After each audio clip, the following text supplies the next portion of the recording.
Welcome. This is the module we're entitling Mystery of Foam. My name is Professor Michael Denon from UC Irvine. One of the exciting things we're going to look at in this module is not just the mystery of foam, it's the mystery of a wide range of materials. So let's go ahead and get started. The real question we want to ask ourselves, and we're going to be doing this in all the modules in this course, is what is the surprise? There's a lot of things in life we look around and you don't think about it enough, and suddenly you realize, wait a minute, something weird is going on. So what weird is going on here? We look at it and we talk about foams. Well, foam you're all familiar with. It's shaving cream. It's something that just you spray out of the can. It has some shape. We're starting to get an idea. Maybe it's a solid, but you can pull it apart. You can squish it. You can slide it on your face. Maybe it's a fluid. So what's really happening here? We look at it and we realize that we have a material that's made entirely of fluid. It's made up of water and gas. That's it. A few other things in there to make it smell nice, some fancy molecules. But it's really just all liquid molecules. And yet, it holds its shape like a solid. How could this even happen? And there's lots of materials that have this weird combination that it can be both a solid, both a liquid, and yet the things it's made out of are either solid or liquid. And we don't even know how this might all work. So one of the things we're going to be looking closely at is what do these words mean? Now the next thing you have to do, this is our surprise. You really should be shocked that I can take liquid and make a solid where all the molecules are still liquid. But now we're moving into the science and we ask, what is the question? And that's a difference from the surprise. The surprise is the thing that got us interested. It's what said, whoa, what's going on here? The question is the thing that we refine our process so we can actually answer it in a scientific way. So let's look at that. The question here is, how do we explain this surprise we saw? How do we measure it? How do we quantify it? And more importantly, how do we predict when it will occur? Science is about reaching the point where you can predict behavior in the world around you. And you can predict it quantitatively. Right now, we have a whole bunch of stuff. Foam, sand, toothpaste, shampoo, whipped cream, all these things that you use in your everyday life. They behave in ways that you like, but it's empirical. We kind of tried a bunch of stuff and we made it work. We don't really know how to predict it, and that would be our goal. So the question is, well, how do we answer that question? And the exciting thing for the answer is, watch and see. That's what we're going to be doing in this course. We actually really don't have a complete answer, and that's why it's active and exciting science, but it is something we're going to give you pieces of. In addition to the surprise, the question, and the answer, there's one more thing we want to look at, and that is, what is the impact? Science doesn't always have an obvious impact in the world around us, but it often does, and in this case, there's a very big impact. Billions of dollars in industrial processing are impacted if we understand how fluids flow and how complex fluids flow. What do I mean by complex fluid? It's just what I said earlier. It's something that's made up of either liquids or solids, and you put it all together and it behaves differently. So now imagine you're trying to make a new drug. What do? You have to flow the powder through your processing where that powder is a complex fluid. You're trying to make it flow, get it into the pills. Then you have to flow the pills, get them into the bottles. All of these things can get stuck. At a very basic level, some of you may have experienced this when you're at the fast food restaurant getting your ice out of the ice machine. You have the cup under there and there's no ice coming out. There's no ice coming out, but you can hear the machine going, rah, rah, rah, rah, rah, rah. And what's happened is the ice has gotten all jammed, and if you just stick something up in there and loosen it, suddenly a ton of ice falls out, way more than you wanted. So that's an example of an industrial process where jamming or turning into a solid causes problems. So we want to know when this thing will be jammed, when it'll flow, and that will impact our industrial processing. So these are the things, the questions, the answers, and the impact, and now we get to go and ask what really is a fluid, what really is a solid, because we're trying to understand when things are molecular fluids and solids and you put them together, why they are fluid and solid on the big scale. So what is a fluid is our first sort of sub-question. So let's look at this. Most of you know, okay, a liquid is something that takes the shape of its container. If I push people, they come to this, and here's a nice picture where you can see a container and you pour liquid into it, and the liquid always has that shape of the container. It never does anything weird. Now there's another sense in which we have liquids.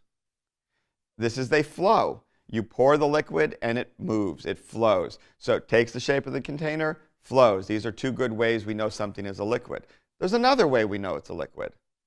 This is the molecules. They're free to move, and they weakly attract. It's a little bit of difference between a liquid and a gas. A gas, the molecules don't attract at all. It's still in physics what we call a fluid, because both the gas and the liquid flow. The technical difference between a gas and a liquid is how attracted the molecules are.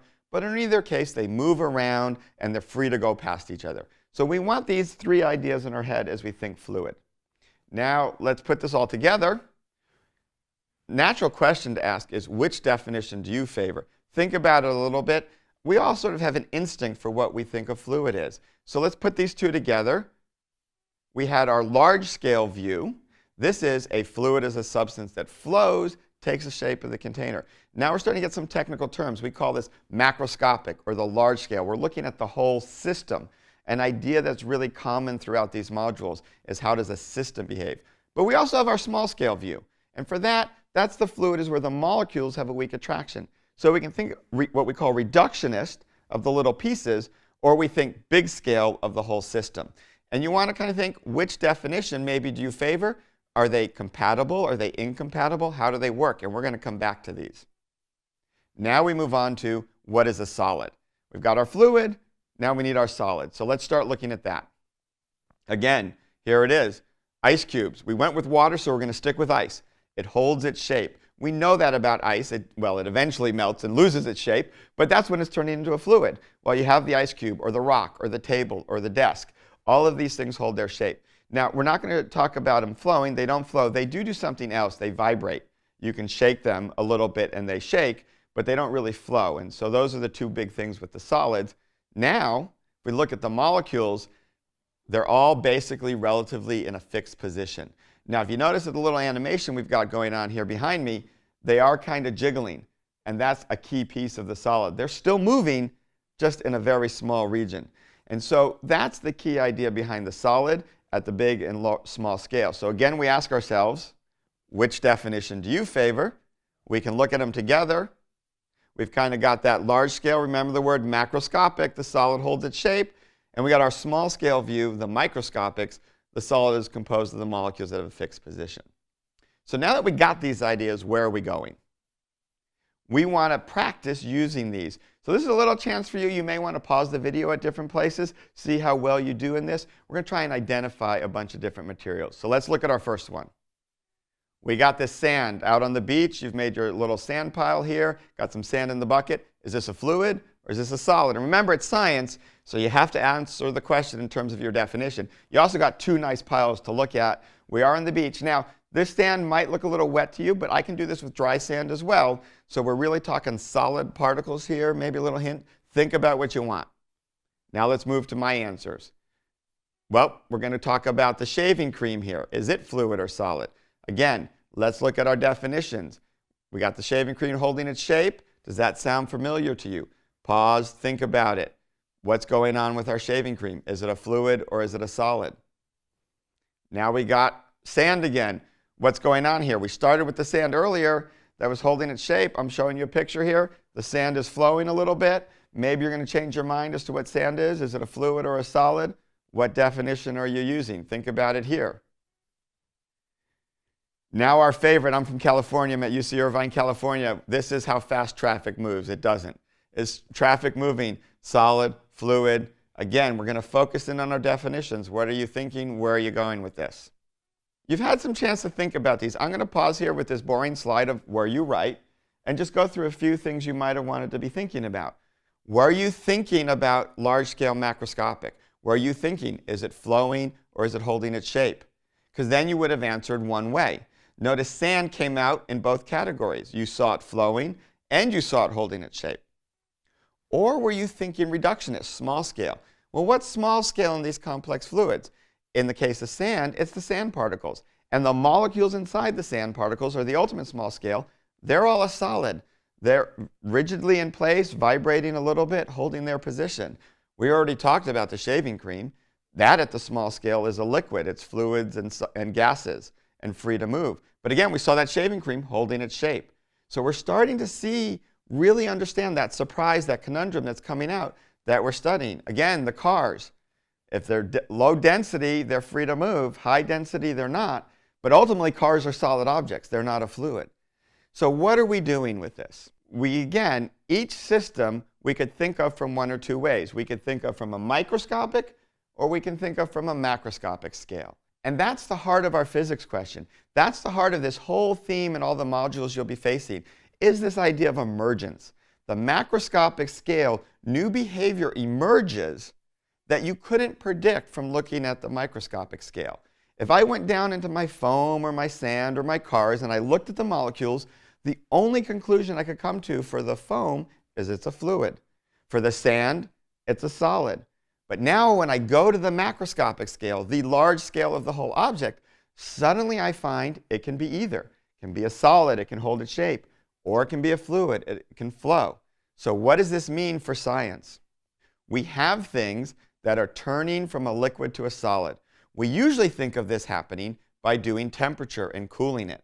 So one of the things we're going to want to look at, are there other ways that this can occur?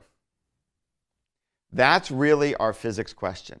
How do we make things solid and liquid at the macroscopic scale that's not just temperature? And that's really what we're going to focus in on the next module in this series. We're going to be looking at the question, how do we predict the transition from fluid to solid and back? What can cause it? So let's now go remind ourselves of a few things. We're going to ask questions about how general are these laws of physics at the large scale. We know they apply at the small scale, but what happens when we go large? We're also going to ask, do the microscopics really matter? Do I care when I have my large sand pile that can flow or hold its shape and my foam that can flow or hold its shape? Do I care that one's made of bubbles and the other's made of sand? We're going to look at that.